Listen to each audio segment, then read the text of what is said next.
बिहार के उप मुख्यमंत्री तेजस्वी प्रसाद यादव की पत्नी राजश्री यादव जल्द ही बिहार विधान परिषद की सदस्य होंगी और वो शपथ ले सकती है। दरअसल राजनीतिक गलियारों में इस बात की चर्चा इसलिए है क्योंकि उनके विधान परिषद की उनके खाते की जो एक सीट है वो खाली हो रही है और खाली होने नहीं बल्कि खाली करवाई जा रही है। दरअसल रामबली चंद्रवंशी जो मौजूदा समय में आरजेडी के एमएलसी हैं वो लगातार सरकार के खिलाफ अपनी नाराजगी जाहिर कर रहे हैं। जैसे ही जाति आधारित गणना की रिपोर्ट सार्वजनिक हुई उसके बाद उन्होंने अपनी ही सरकार पर, अपनी ही मुख्यमंत्री पर सवाल खड़े कर दिए और उसके बाद ही ऐसा लगने लगा था कि उनका जो बगावती तेवर है वो शायद अब आरजेडी को बर्दाश्त नहीं होगा और ऐसा कहा जा रहा है कि उनकी सदस्यता खत्म करने को लेकर के जल्द ही पार्टी सिफारिश करेगी और उनका जो कार्यकाल है वो लगभग 2.5 से 3 साल का बचा हुआ है। तो ऐसे हालात में सवाल यह है कि अगर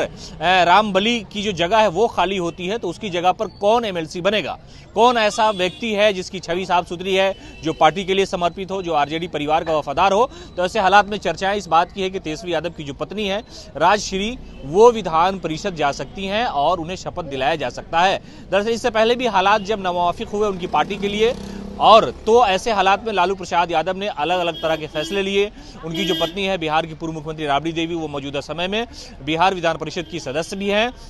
उनकी जो बेटी है मीसा भारती वो राज्यसभा सदस्य है और लोकसभा चुनाव लड़ने की तैयारी कर रही हैं। तो ऐसे हालात में जब रामबली चंद्रवंशी को पार्टी ने एमएलसी बनाया था और उसके बाद जब उनका बागियाना तेवर सामने आया और राजनीति में पहली बार ही नहीं बल्कि इससे पहले भी कई ऐसी पार्टी के नेता रहे हैं जो अपनी ही पार्टी के नेता के खिलाफ आवाज बुलंद करते रहे हैं, लेकिन जैसे ही जाति आधारित गणना की रिपोर्ट आई उसके बाद ही रामबली चंद्रवंशी ने लगातार अलग अलग जगहों पर प्रोग्राम करना शुरू कर दिया और कहा कि हमारे समाज के साथ नाइंसाफी हुई है और नाइंसाफी इस माने में हुई है कि जो समाज है उसकी जो गणना की गई वो आंकड़ा कम बताया गया ताकि राजनीतिक तौर पर जो हिस्सेदारी की बात होती है वो ना हो सके। इस तरह का इल्जाम लगाया और उसके बाद से ही ऐसा कहा जा रहा था कि जिस तरह से पार्टी के खिलाफ और गठबंधन में जो शामिल है मुख्यमंत्री नीतीश कुमार के खिलाफ उनका बयान आ रहा है तो ऐसे हालात में आरजेडी उन्हें निकाल सकती है और अब वो वक्त आ गया है कि रामबली चंद्रवंशी की सदस्यता जो है समाप्त कर दी जाएगी। इसको लेकर के सिफारिश की जा रही है, तैयारियां हो गई है और कुछ लोगों ने तो ये भी कहा, जो सूत्र बताते हैं कि वो शायद आरजेडी ने इस पूरे मामले को लेकर के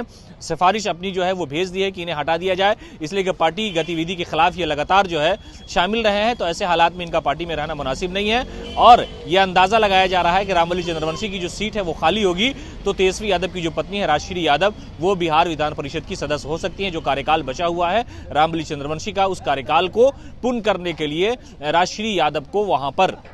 एमएलसी बनाकर के बिहार विधान परिषद का सदस्य भेजा जा सकता है। वो राजनीति में कदम भी रख लेंगे और ऐसे हालात में किसी का सवाल भी खड़ा नहीं होगा पार्टी की तरफ से। तो ये अंदाजा लगाया जा रहा है, ये कयास लगाया जा रहे हैं कि रामबली चंद्रवंशी की सदस्यता समाप्त होने के बाद आरजेडी जो है वो राजश्री यादव को बिहार विधान परिषद भेज सकती है।